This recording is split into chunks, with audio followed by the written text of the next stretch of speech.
मेरे प्यारे हमवतनों, नमस्कार। हम देख रहे हैं कि किस तरह से मुल्क पूरी ताकत के साथ कोविड-19 के खिलाफ लड़ रहा है। पिछले 100 वर्षों में ये सबसे बड़ी वबा है और इसी पैंडेमिक के बीच भारत ने कई कुदरती आफात का भी डटकर मुकाबला किया है। इस दौरान साइक्लोन अम्फान आया, साइक्लोन निसर्ग आया, कई रियासतों में सैलाब आया, छोटे बड़े कई जल्जले आए, तूदे खिसकने के वाकयात पेश आए। अभी अभी पिछले 10 दिनों में ही मुल्क ने फिर 2 बड़े साइक्लोन्स का सामना किया।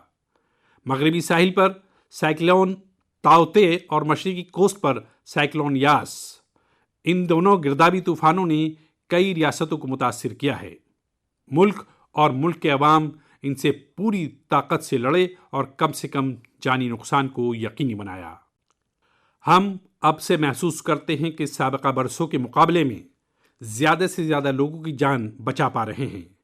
मुसीबत की इस मुश्किल और गैर मामूली सूरत हाल में साइक्लोन से मुतासिरा सभी रियासतों के लोगों ने जिस तरह से जुर्रतमंदी का सबूत दिया है, इस बुरहान की घड़ी में इंतहाई सब्र के साथ, नज़्म व ज़ब्त के साथ मुकाबला किया है, मैं इज़्ज़त व एहतराम के साथ दिल की गहराइयों से सभी शहरियों की सताइश करना चाहता हूँ। जिन लोगों ने आगे बढ़कर राहत और बचाव के काम में हिस्सा लिया, ऐसे सभी लोगों की जितनी तारीफ करें उतनी कम है। मैं इन सबको सैल्यूट करता हूँ। मरकज़, रियासती सरकारें और मकामी इंतज़ामिया सभी एक साथ मिलकर इस आफत का सामना करने में मसरूफ़ हैं। मैं उन सभी लोगों के तईं अपनी हमदर्दी जाहिर करता हूँ जिन्होंने अपने करीबियों को खोया है। हम सभी इस मुश्किल घड़ी में उन लोगों के साथ मजबूती से खड़े हैं जिन्होंने इस आफत का नुकसान झेला है। मेरे प्यारे हमवतनों, चैलेंज कितना ही बड़ा हो, भारत का फतेह का अज़्म भी हमेशा उतना ही बड़ा रहा है। मुल्क की इज्तिमाई क़ुव्वत और खिदमत के जज्बे ने मुल्क को हर तूफान से बाहर निकाला है। हालिया दिनों में हमने देखा है कि कैसे हमारे डॉक्टर्स, नर्सिस और फ्रंट लाइन वॉरियर्स इन्होंने खुद की फिक्र छोड़कर दिन रात काम किया और आज भी कर रहे हैं। इस सब के दरमियान कई लोग ऐसे भी हैं जिनका कोरोना की सेकेंड वेव से लड़ने में बहुत बड़ा किरदार रहा है। मुझसे मन की बात के कई सामाईन ने नमो ऐप पर और ख़त के ज़रिए इन वॉरियर्स के बारे में बातचीत करने की अपील की है। साथियों, जब सेकेंड वेव आई, अचानक से ऑक्सीजन की मांग कई गुना बढ़ गई तो बहुत बड़ा चैलेंज था। मेडिकल ऑक्सीजन का मुल्क के दूर उफ्तादा हिस्सों तक पहुंचाना अपने आप में बड़ा चैलेंज था।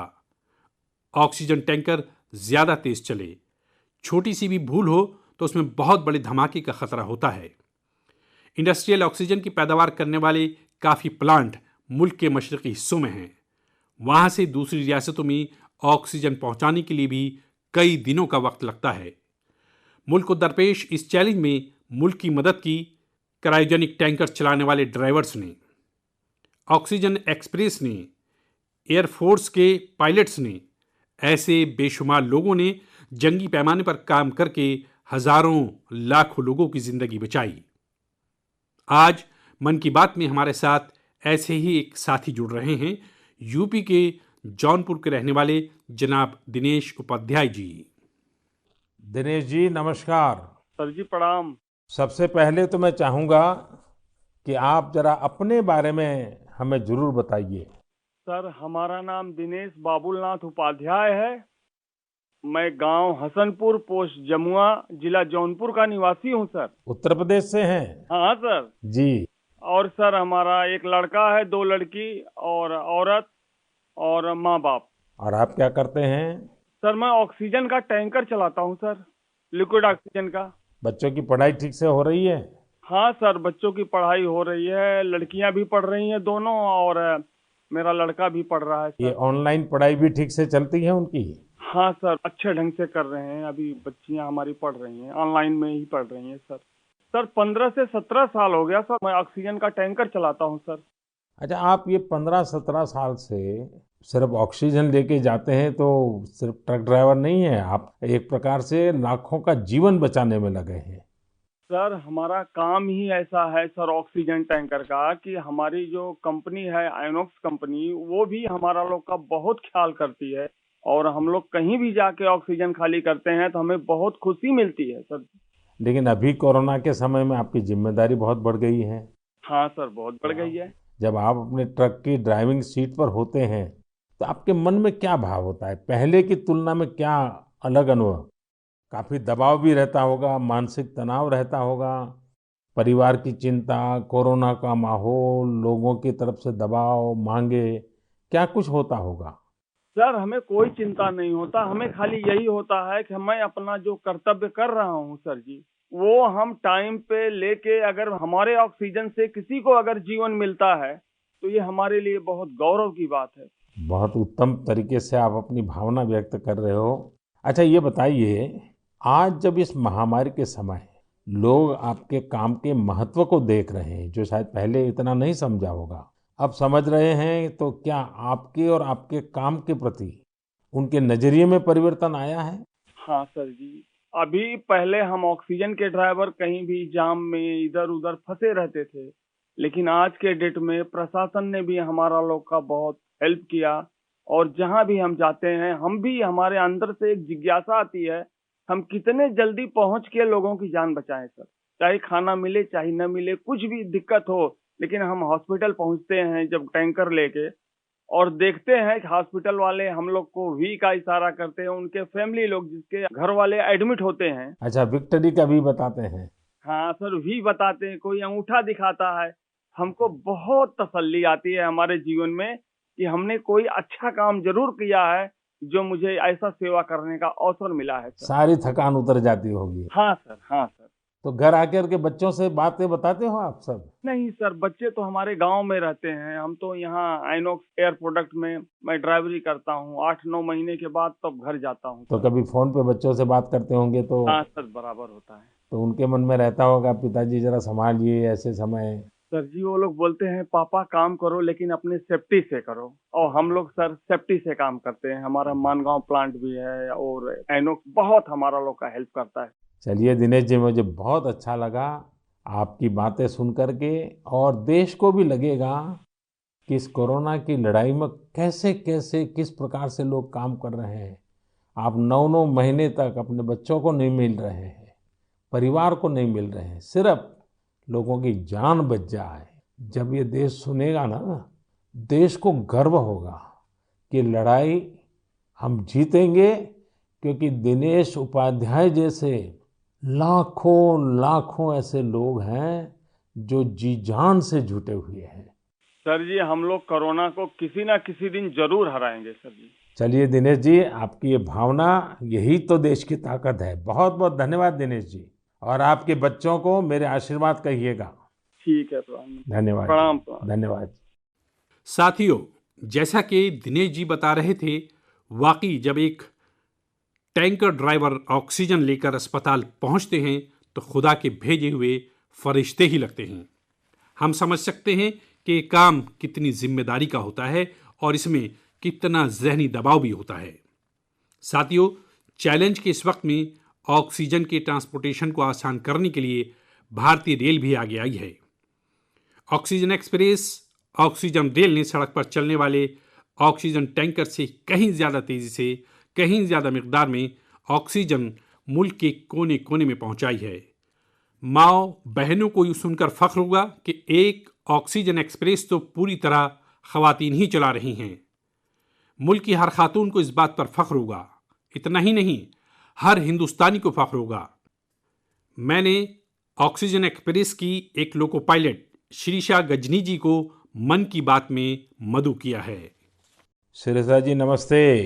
नमस्ते सर, कैसे है सर? मैं बहुत ठीक हूँ शिरीषा जी। मैंने सुना है कि आप तो रेलवे पायलट के रूप में काम कर रही है, और मुझे बताया गया कि आपकी पूरी महिलाओं की टोली ये ऑक्सीजन एक्सप्रेस को चला रही है। शिरीषा जी, आप बहुत ही शानदार काम कर रही हैं। कोरोना काल में आपकी तरह अनेक महिलाओं ने आगे आकर कोरोना से लड़ने में देश को ताकत दी है। आप भी नारी शक्ति का एक बहुत बड़ा उदाहरण है। लेकिन देश जानना चाहेगा, मैं जानना चाहता हूँ कि आपको ये मोटिवेशन कहाँ से मिलता है? सर मुझको मोटिवेशन मेरा फादर मदर भी है सर। मेरा फादर गवर्नमेंट एम्प्लॉय है sir. Actually I am having 2 elder sisters. We are 3 members, ladies only, but my father giving very encourage to work. My first sister doing government job in bank work, and I am settled in railway. My parents only encouraging me.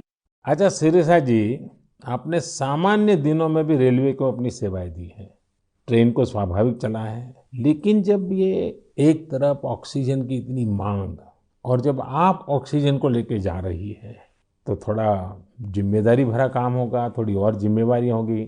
सामान्य goods को ले जाना अलग बात है, oxygen तो बहुत ही delicate भी होती है चीजें, तो क्या अनुभव आता था? मैं हैप्पीली फील किया ये काम करने के लिए। ऑक्सीजन स्पेशल देने के टाइम में सभी देखिए, सेफ्टी का wise, formation wise any leakage है।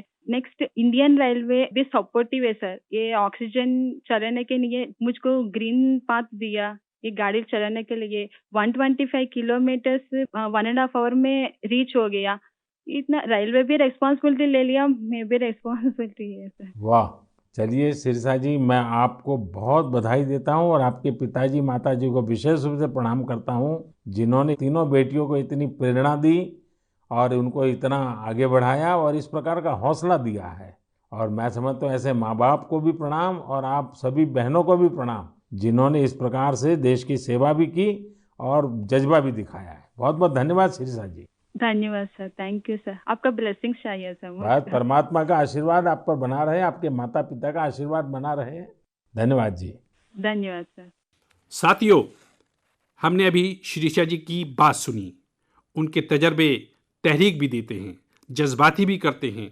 हकीकत में ये लड़ाई इतनी बड़ी है कि इसमें रेलवे की तरह हमारा मुल्क बहरी, बर्री, फ़िज़ाई तीनों रास्तों से काम कर रहा है। एक तरफ खाली टैंकर्स को एयरफोर्स के तैयारों के जरिए ऑक्सीजन प्लांट्स तक पहुंचाने का काम हो रहा है, दूसरी तरफ नए ऑक्सीजन प्लांट्स बनाने का काम भी पूरा किया जा रहा है।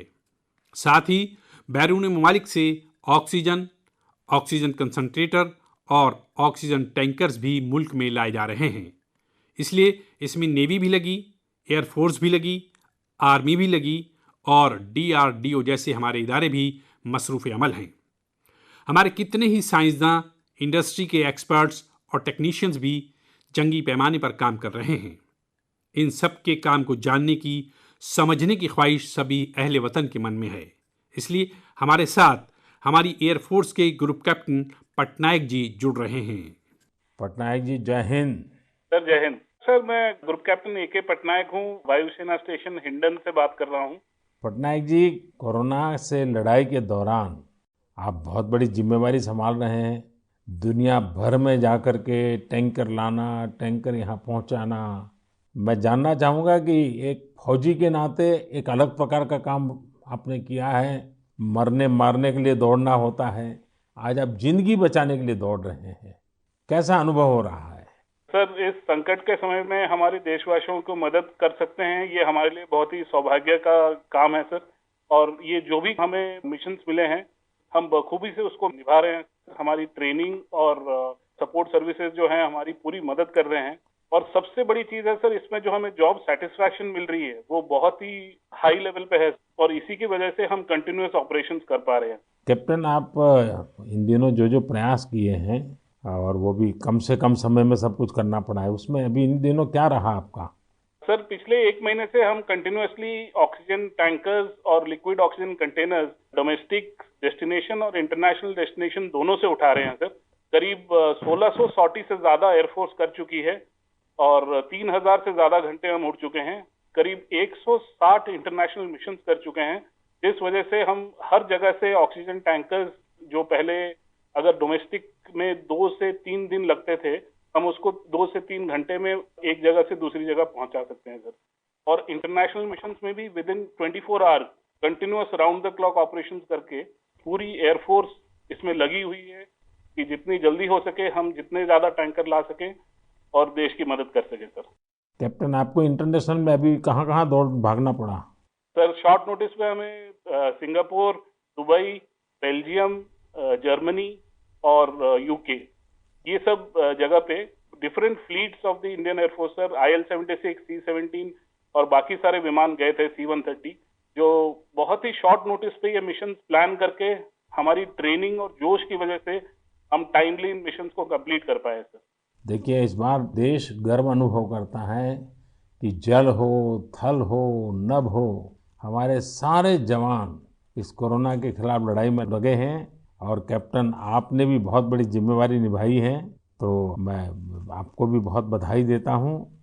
Sir thank you so much sir. हम अपनी पूरी कोशिश में जी जान के साथ लगे हुए हैं और मेरी बेटी भी मेरे साथ है सर, अदिति। अरे वाह! नमस्ते मोदी जी। नमस्ते बेटी, नमस्ते। अदिति, आप कितने साल की हैं? मैं 12 साल की हूँ और मैं क्लास 8 में पढ़ती हूँ। तो ये पिताजी बाहर जाते हैं, यूनिफॉर्म में रहते हैं। हाँ, तो उनके लिए मुझे बहुत प्राउड लगता है, बहुत गर्व महसूस होता है कि वो इतना सब महत्वपूर्ण काम कर रहे हैं। जो सारे कोरोना पीड़ित लोग हैं उनकी मदद इतनी ज्यादा कर रहे हैं और इतने सारे देशों से ऑक्सीजन टैंकर्स ला रहे हैं, कंटेनर्स ला रहे हैं। लेकिन बेटी तो पापा को बहुत मिस करती है ना? हाँ, मैं बहुत मिस करती हूँ उन्हें। वो आजकल ज्यादा घर पे रह भी नहीं पा रहे हैं क्योंकि इतने सारे इंटरनेशनल फ्लाइट्स में जा रहे हैं और कंटेनर्स और टैंकर्स उनके प्रोडक्शन प्लांट्स तक पहुंचा रहे हैं ताकि जो कोरोना पीड़ित लोग हैं उनको टाइमली ऑक्सीजन मिल सके और उनकी जान बच सके। तो बेटा, ये जो ऑक्सीजन के कारण लोगों की जान बचाने वाला काम तो अब घर घर में लोगों को पता चला है। जब तुम्हारे फ्रेंड सर्कल, तुम्हारे साथी स्टूडेंट जानते होंगे कि तुम्हारे पिताजी ऑक्सीजन की सेवा में लगे हैं, तो तुम्हारे प्रति भी बड़े आदर से देखते होंगे वो लोग। हाँ, मेरे सारे फ्रेंड्स भी बोलते हैं कि तुम्हारे पापा इतना ज्यादा इम्पोर्टेंट काम कर रहे हैं और तुम्हें भी बहुत प्राउड लगता होगा। और तब मुझे इतना ज्यादा गर्व अनुभव होता है। और मेरी जो सारी फैमिली है, मेरे नाना नानी दादी सब लोग भी मेरे पापा के लिए बहुत प्राउड है। मेरी मम्मी और वो लोग भी डॉक्टर्स हैं, वो लोग भी दिन रात काम कर रहे हैं। और सारी आर्म फोर्सेस, मेरे पापा के सारे स्क्वाड्रन के अंकल्स और सारी जो फोर्सेस हैं, सब लोग, सारी सेना बहुत काम कर रही है। और मुझे यकीन है कि सबकी कोशिशों के साथ हम लोग कोरोना से ये लड़ाई जरूर जीतेंगे। हमारे यहाँ कहते हैं कि बेटी जब बोलती है ना, तो उसके शब्दों में सरस्वती विराजमान होती है। और जब अदिति बोल रही है कि हम जरूर जीतेंगे, तो एक प्रकार से ये ईश्वर की वाणी बन जाती है। अच्छा अदिति, अभी तो ऑनलाइन पढ़ती होगी? हाँ, अभी तो हमारे सारे ऑनलाइन क्लासेस चल रहे हैं और अभी हम लोग घर पे भी सारे फुल प्रिकॉशंस ले रहे हैं। और कहीं अगर बाहर जाना है तो फिर डबल मास्क पहन के और सब कुछ सारे प्रिकॉशंस और पर्सनल हाइजीन मेंटेन कर रहे हैं, सब चीज़ों का ध्यान रख रहे हैं। अच्छा बेटा, तुम्हारी क्या हॉबीज है, क्या पसंद है? मेरी हॉबीज हैं कि मैं स्विमिंग और बास्केटबॉल करती हूँ, पर अभी तो वो थोड़ा बंद हो गया है। और इस लॉकडाउन और कोरोना वायरस के दौरान मैंने बेकिंग और कुकिंग का बहुत ज़्यादा मुझे शौक है। और मैं अभी सारे बेकिंग और कुकिंग करके, जब पापा इतना सारा काम करके आते हैं तो मैं उनके लिए कुकीज़ और केक बनाती हूँ। वाह वाह वाह! चलिए बेटा, बहुत दिनों के बाद तुम्हें पापा के साथ समय बिताने का मौका मिला है, बहुत अच्छा लगा। और कैप्टन, आपको भी मैं बहुत बधाई देता हूँ। लेकिन जब मैं कैप्टन को बधाई देता हूँ, मतलब सिर्फ आपको ही नहीं, सारे हमारे फोर्सेस, जल थल नभ, जिस प्रकार से जुटे हुए हैं, मैं सबको सबको सैल्यूट करता हूँ। धन्यवाद भैया। Thank you sir. साथियों, हमारे इन नौजवानों ने, इन वॉरियर्स ने जो काम किया है, इसके लिए मुल्क इन्हें सैल्यूट करता है। इसी तरह लाखों लोग दिन रात लगे हुए हैं।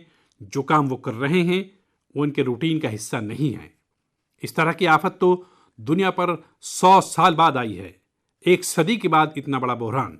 इसलिए इस तरह के काम का किसी के पास कोई भी तजर्बा नहीं था। इसके पीछे मुल्क की खिदमत का जज्बा है और एक कुव्वत इरादी है। इसी से मुल्क ने वो काम किया है जो पहले कभी नहीं हुआ। आप अंदाज़ा लगा सकते हैं, आम दिनों में हमारे यहाँ एक दिन में 900 metric ton liquid medical oxygen का प्रोडक्शन होता था। अब ये 10 गुना से भी ज़्यादा बढ़कर तकरीबन 9,500 मैट्रिक टन यौमिया प्रोडक्शन हो रहा है। इस ऑक्सीजन को हमारे वॉरियर्स मुल्क के दूर दराज गोशों तक पहुंचा रहे हैं। मेरे प्यारे हमवतनों, ऑक्सीजन पहुंचाने के लिए मुल्क में इतनी कोशिशें हुई, इतने लोग लगे, एक शहरी के तौर पर ये सारे काम तहरीक देते हैं। एक टीम बनकर हर किसी ने अपना फर्ज निभाया है। मुझे बेंगलुरु से उर्मिला जी ने कहा है कि उनके शौहर लैब टेक्नीशियन हैं और ये भी बताया है कि कैसे इतने चैलेंजों के दरमियान वो लगातार टेस्टिंग का काम कर रहे हैं। साथियों, कोरोना की शुरुआत में मुल्क में सिर्फ एक ही टेस्टिंग लैब था, लेकिन आज 2500 से ज़्यादा लैब्स काम कर रहे हैं। शुरू में कुछ 100 टेस्ट एक दिन में हो पाते थे, अब 20 लाख से ज़्यादा टेस्ट एक दिन में होने लगे हैं। अब तक मुल्क में 33 करोड़ से ज़्यादा सैंपल की जांच की जा चुकी है। ये इतना बड़ा काम इन साथियों की वजह से ही मुमकिन हो रहा है। कितने ही फ्रंटलाइन वर्कर्स सैंपल कलेक्शंस के काम में लगे हुए हैं। मुतासिर मरीजों के दरमियान जाना, उनका सैंपल लेना, ये कितनी खिदमत का काम है। अपने बचाव के लिए इन साथियों को इतनी गर्मी में भी लगातार पीपीई किट्स पहन के रहना पड़ता है। इसके बाद ये सैंपल लैब में पहुंचता है। इसलिए जब मैं आप सबके मशवरे और सवाल पढ़ रहा था तो मैंने तय किया कि हमारे इन साथियों की भी बात ज़रूर होनी चाहिए। इनके तजर्बात से हमें भी बहुत कुछ जानने को मिलेगा। तो आइए दिल्ली में एक लैब टेक्नीशियन के तौर पर काम करने वाले हमारे साथी प्रकाश कांडपाल जी से बात करते हैं। प्रकाश जी नमस्कार। नमस्कार आदरणीय प्रधानमंत्री जी। प्रकाश जी, सबसे पहले तो आप मन की बात के हमारे सभी श्रोताओं को अपने बारे में बताइए। आप कितने समय से ये काम कर रहे हैं और कोरोना के समय आपका क्या अनुभव रहा है? क्योंकि देश के लोगों को इस प्रकार से न टीवी पर दिखते हैं, न अखबार में दिखते हैं, फिर भी एक ऋषि की तरह लैब में रह करके काम कर रहे हैं। तो मैं चाहूँगा कि आप जब बताएंगे तो देशवासियों को भी जानकारी मिलेंगी कि देश में काम कैसे हो रहा है। सर, मैं दिल्ली सरकार के स्वास्थ्य संस्थान institute of liver and biliary sciences नाम के हॉस्पिटल में पिछले 10 वर्षों से लैब टेक्नीशियन के रूप में कार्यरत हूँ। मेरा स्वास्थ्य क्षेत्र का अनुभव 22 वर्षों का है। आईएलबीएस से पहले भी मैं दिल्ली के Apollo hospital, Rajiv Gandhi cancer hospital, rotary blood bank जैसे प्रतिष्ठित संस्थान में काम कर चुका हूँ। सर, यद्यपि सभी जगह मैंने रक्त कोष विभाग में अपनी सेवाएं दी, परंतु पिछले वर्ष 1 अप्रैल 2020 से मैं आईएलबीएस के वायरोलॉजी डिपार्टमेंट के अधीनस्थ कोविड टेस्टिंग लैब में कार्य कर रहा हूँ। निस्संदेह कोविड महामारी में स्वास्थ्य एवं स्वास्थ्य से संबंधित सभी साधन संसाधनों पर अत्यधिक दबाव पड़ा, पर मैं इस संघर्ष के दौर को निजी तौर पर इसमें ऐसा अवसर मानता हूँ जब राष्ट्र, मानवता, समाज हमसे अधिक उत्तरदायित्व, सहयोग, हमसे अधिक सामर्थ्य और हमसे अधिक क्षमता के प्रदर्शन की अपेक्षा करता है और आशा करता है। और सर, जब हम राष्ट्र के, मानवता के, समाज की अपेक्षा के और आशा के अनुरूप अपने स्तर पर, जो कि एक बूंद के बराबर है, हम उस पर काम करते हैं, खरा उतरते हैं, तो एक गौरव की अनुभूति होती है। कभी जब हमारे घर वाले भी आशंकित होते हैं या थोड़ा उन्हें भय लगता है, तो ऐसे अवसर पे उनको स्मरण कराता हूँ कि हमारे देश के जवान, जो कि सदैव ही परिवार से दूर सीमाओं पर विषम और असामान्य परिस्थितियों में देश की रक्षा कर रहे हैं, उनकी तुलना में तो हमारा जोखिम जो है कम है, बहुत कम है। तो वो भी इस चीज को समझते हैं और मेरे साथ में एक तरह से वो भी सहयोग करते हैं और वो भी इस आपदा में समान रूप से जो भी सहयोग है उसमें अपनी सहभागिता निभाते हैं। प्रकाश जी, एक तरफ सरकार सबको कह रही है कि दूरी रखो, दूरी रखो, कोरोना में एक दूसरे से दूर रहो, और आपको तो सामने से होकर के कोरोना के जीवाणुओं के बीच में रहना ही पड़ता है, सामने से जाना पड़ता है। तो ये अपने आप में एक जिंदगी को संकट में डालने वाला मामला रहता है, तो परिवार को चिंता होना बहुत स्वाभाविक है। लेकिन फिर भी ये लैब टेक्नीशियन का काम सामान्य संजोगों में एक है और ऐसी पेंडेमिक स्थिति में दूसरा है, और वो आप कर रहे हैं तो काम के घंटे भी बहुत बढ़ गए होंगे, रात रात लैब में निकालना पड़ता होगा, क्योंकि इतना करोड़ों लोगों का टेस्टिंग हो रहा है तो बोझ भी बड़ा होगा। लेकिन अपनी सुरक्षा के लिए भी सावधानी रखते हैं कि नहीं रखते हैं? बिल्कुल रखते हैं सर। हमारे आईएलबीएस की जो लैब है वो WHO से मान्यता प्राप्त है, तो जो सारे प्रोटोकॉल हैं वो इंटरनेशनल स्टैंडर्ड के हैं। हम त्रिस्तरीय जो हमारी पोशाक है उसमें हम जाते हैं लैब में और उसी में हम काम करते हैं, और उसका पूरा डिस्कार्डिंग का, लेबलिंग का और उनको टेस्टिंग का एक पूरा प्रोटोकॉल है, तो उस प्रोटोकॉल के तहत काम करते हैं। तो सर, ये भी ईश्वर की कृपा है कि मेरा परिवार और मेरे जानने वाले अधिकतर जो अभी तक इस संक्रमण से बचे हुए हैं। तो एक चीज है कि अगर आप सावधानी रखते हैं और संयम बरतते हैं तो आप थोड़ा बहुत इससे बचे रह सकते हैं? प्रकाश जी, आप जैसे हजारों लोग पिछले 1 साल से लैब में बैठे हैं और इतनी जहमत कर रहे हैं, इतने लोगों को बचाने का काम कर रहे हैं, जो देश आज जान रहा है। लेकिन प्रकाश जी, मैं आपके माध्यम से आपकी बिरादरी के सभी साथियों को हृदयपूर्वक धन्यवाद करता हूं, देशवासियों की तरफ से धन्यवाद करता हूं। और आप स्वस्थ रहिए, आपका परिवार स्वस्थ रहे, मेरी बहुत शुभकामनाएं हैं। धन्यवाद प्रधानमंत्री जी, मैं आपका बहुत बहुत आभारी हूँ कि आपने मुझे अवसर प्रदान किया। धन्यवाद भैया। साथियों, एक तरह से तो बात मैंने भाई प्रकाश जी से की है, लेकिन उनकी बातों में हजारों लैब टेक्नीशियंस की खिदमत की खुशबू हम तक पहुंच रही है। इन बातों में हजारों लाखों लोगों का खिदमत का जज्बा तो नजर आता ही है, हम सभी को अपनी जिम्मेदारी का एहसास भी होता है। जितनी मेहनत और लगन से भाई प्रकाश जी जैसे हमारे साथी काम कर रहे हैं, उतनी ही ईमानदारी से उनका ताउन कोरोना को हराने में बहुत मदद करेगा। मेरे प्यारे हमवतनों, अभी हम हमारे कोरोना वॉरियर्स की बात कर रहे थे।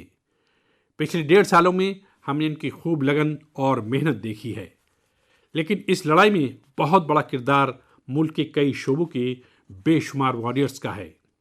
आप सोचिए, हमारे मुल्क पर इतनी बड़ी मुश्किल आई, इसका असर मुल्क के हर बंदोबस्त पर पड़ा। ज़राई बंदोबस्त ने खुद को इस हमले से काफ़ी हद तक महफूज रखा। महफूज ही नहीं रखा, बल्कि तरक्की भी की, पेशरफ्त भी की। क्या आपको पता है कि इस वबा में हमारे किसानों ने रिकॉर्ड पैदावार की है? किसानों ने रिकॉर्ड प्रोडक्शन किया, तो इस बार मुल्क ने रिकॉर्ड फसल खरीदी भी की है। इस बार कई जगहों पर तो सरसों के लिए किसानों को MSP से भी ज़्यादा कीमत मिली है। रिकॉर्ड अनाज पैदावार की वजह से ही हमारा मुल्क हर अहले वतन को मदद फराहम कर पा रहा है। आज इस बहरान के दौर में 80 करोड़ गरीबों को मुफ्त राशन मुहैया कराया जा रहा है, ताकि गरीब के घर में भी कभी ऐसा दिन ना आए जब चूल्हा न जले। साथियों, आज हमारे मुल्क के किसान कई शोबों में नए बंदोबस्त का फ़ायदा उठाकर कमाल कर रहे हैं। जैसे कि अगरतला के किसानों को ही ले लीजिए। ये किसान बहुत अच्छे कटहल की पैदावार करते हैं। इनकी मांग मुल्क बैरून मुल्क में हो सकती है, इसलिए इस बार अगरतला के किसानों के कटहल रेल के जरिए गुवाहाटी तक लाए गए। गुवाहाटी से अब ये कटहल लंदन भेजे जा रहे हैं। ऐसे ही आपने बिहार की शाही लीची का नाम भी सुना होगा। 2018 में सरकार ने शाही लीची को GI टैग भी दिया था, ताकि उसकी पहचान मजबूत हो और किसानों को ज़्यादा फायदा हो। इस बार बिहार की ये शाही लीची भी हवाई रास्ते से लंदन भेजी गई है। मशरिक से मगरिब, शुमाल से जुनूब, हमारा मुल्क ऐसे ही अनोखे जायके और पैदावार से भरा पड़ा है। जुनूबी भारत में विजयनगरम के आम के बारे में आपने ज़रूर सुना होगा। अब भला ये आम कौन नहीं खाना चाहेगा। इसलिए अब किसान रेल सैकड़ों टन विजयनगरम आम दिल्ली पहुंचा रही है। दिल्ली और शुमाली भारत के लोगों को विजयनगरम आम खाने को मिलेगा और विजयनगरम के किसानों को अच्छी कमाई होगी। किसान रेल अब तक तकरीबन 2 लाख टन पैदावार का नकलो हमल कर चुकी है। अब किसान बहुत कम कीमत पर फल, सब्जियां, अनाज मुल्क के दूसरे दूर दराज इलाकों में भेज पा रहा है। मेरे प्यारे हमवतनों, आज 30 मई को हम मन की बात कर रहे हैं और इत्तेफाक से इस सरकार के 7 साल पूरे होने का भी वक्त है। इन वर्षों में मुल्क सबका साथ, सबका विकास, सबका विश्वास के उसूल पर चला है। मुल्क की खिदमत में हर पल वक्फ जज्बे से हम सभी ने काम किया है। मुझे कई साथियों ने खत भेजे हैं और कहा है कि मन की बात में 7 साल की हमारे आपके इस मुश्तरका सफ़र पर भी बात करूं। साथियों, इन 7 वर्षों में जो कुछ भी हुसूलियाबी रही है, वो मुल्क की रही है, अहले वतन की रही है। कितने ही कौमी फ़ख्र के लम्हात को हमने इन वर्षों में साथ मिलकर महसूस किया है। जब हम ये देखते हैं कि अब भारत दूसरे मुल्कों की सोच और उनके दबाव में नहीं, अपने अज़्म से चलता है, तो हम सबको फ़ख्र होता है। जब हम देखते हैं कि अब भारत अपने खिलाफ साजिश करने वालों को मुंह तोड़ जवाब देता है, तो हमारी खुद एतमादी में मज़ीद इजाफा होता है। जब भारत कौमी सलामती की उमूर पर समझौता नहीं करता, जब हमारी अफवाज की ताकत बढ़ती है, तो हमें लगता है कि हाँ, हम सही रास्ते पर हैं। साथियों, मुझे कितने ही अहले वतन के पैगाम, उनके ख़त मुल्क के कोने कोने से मिलते हैं। कितने ही लोग मुल्क को शुक्रिया कहते हैं कि 70 साल बाद उनके गांव में पहली बार बिजली पहुंची है। उनके बेटे बेटियां उजाले में पंखे में बैठकर पढ़ रहे हैं। कितने ही लोग कहते हैं कि हमारा भी गांव अब पक्की सड़क से शहर से जुड़ गया है। मुझे याद है कि एक आदिवासी इलाके से कुछ साथियों ने मुझे पैगाम भेजा था कि सड़क बनने के बाद पहली बार उन्हें ऐसा लगा था कि वो भी बाकी दुनिया से जुड़ गए हैं। ऐसे ही कहीं कोई बैंक खाता खुलने की खुशी मुश्तरक करता है, तो कोई अलग अलग स्कीमों की मदद से जब नया रोजगार शुरू करता है तो उस खुशी में मुझे भी शामिल करता है। प्रधानमंत्री आवास योजना के तहत घर मिलने के बाद गृह प्रवेश की तकरीब में कितने ही दावतनामे मुझे हमारे अहले वतन की तरफ से लगातार मिलते रहते हैं। इन 7 सालों में आप सबकी ऐसी करोड़ों खुशियों में मैं शामिल हुआ हूँ। अभी कुछ दिन पहले ही मुझे गांव से एक कुनबे ने जल जीवन मिशन के तहत घर में लगे पानी के नल की एक फ़ोटो भेजी। उन्होंने उस फोटो का कैप्शन लिखा था, मेरे गांव की जीवन धारा। ऐसे कितने ही कुनबे हैं। आज़ादी के बाद 7 दहाइयों में हमारे मुल्क के सिर्फ 3.5 करोड़ देही घरों में ही पानी के कनेक्शन थे, लेकिन पिछले 21 महीनों में ही 4.5 करोड़ घरों को साफ पानी के कनेक्शन दिए गए हैं। इनमें से 15 महीने तो कोरोना दौर के ही थे। इसी तरह का एक नया भरोसा मुल्क में आयुष्मान योजना से भी आया है। जब कोई गरीब मुफ्त इलाज से सेहतयाब होकर घर आता है तो उसे लगता है कि उसे नई जिंदगी मिली है। उसे भरोसा होता है कि मुल्क उसके साथ है। ऐसे ही कितने कुनबों की दुआएं, करोड़ों माओं का आशीर्वाद लेकर हमारा मुल्क मजबूती के साथ तरक्की की समत गामजन है। साथियों, इन 7 सालों में भारत ने डिजिटल लेन देन में दुनिया को नई राह दिखाने का काम किया है। आज किसी भी जगह जितनी आसानी से आप चुटकियों में डिजिटल पेमेंट कर देते हैं, वो कोरोना के इस वक्त में भी बहुत मुफीद साबित हो रहा है। आज सफाई सुथराई के तई अहले वतन की संजीदगी और चौकसी बढ़ रही है। हम रिकॉर्ड सैटेलाइट भी लॉन्च कर रहे हैं और रिकॉर्ड सड़कें भी बना रहे हैं। इन 7 वर्षों में ही मुल्क के मुतादिद पुराने तनाज़ात भी पूरे अमन और भाईचारे के साथ हल किए गए हैं। शुमाल मशरिक़ से लेकर कश्मीर तक अमन और तरक्की का नया भरोसा जगा है। साथियों, क्या आपने सोचा है ये सब काम जो दहाइयों में भी नहीं हो सके, इन 7 सालों में कैसे हुए? ये सब इसीलिए मुमकिन हुआ क्योंकि इन 7 सालों में हमने सरकार और आवाम से ज़्यादा एक मुल्क की शक्ल में काम किया, एक टीम की शक्ल में काम किया, टीम इंडिया की शक्ल में काम किया। हर शहरी ने मुल्क को आगे बढ़ाने में कुछ कुछ कदम आगे बढ़ाने की कोशिश की है। हाँ, जहाँ कामयाबियाँ होती हैं वहीं आजमाइशें भी होती हैं। इन 7 सालों में हमने साथ मिलकर ही कई मुश्किल इम्तहानात भी दिए हैं और हर बार हम सभी मजबूत होकर निकले हैं। कोरोना की वबा की शक्ल में इतनी बड़ी आजमाइश तो लगातार चल रही है। ये तो एक ऐसा बहरान है जिसने पूरी दुनिया को परेशान किया है। कितने ही लोगों ने अपनों को खोया है। बड़े बड़े मुल्क भी इसकी तबाही से बच नहीं सके हैं। इस आलमी वबा के दरमियान भारत खिदमत और ताउन के अज़्म के साथ आगे बढ़ रहा है। हमने पहली वेव में भी पूरे हौसले के साथ लड़ाई लड़ी थी। इस बार भी वायरस के खिलाफ जारी लड़ाई में भारत फतेहयाब होगा। 2 गज की दूरी, मास्क के मुतालिक ज़ाब्ते हों या फिर वैक्सीन, हमें ढिलाई नहीं करनी है।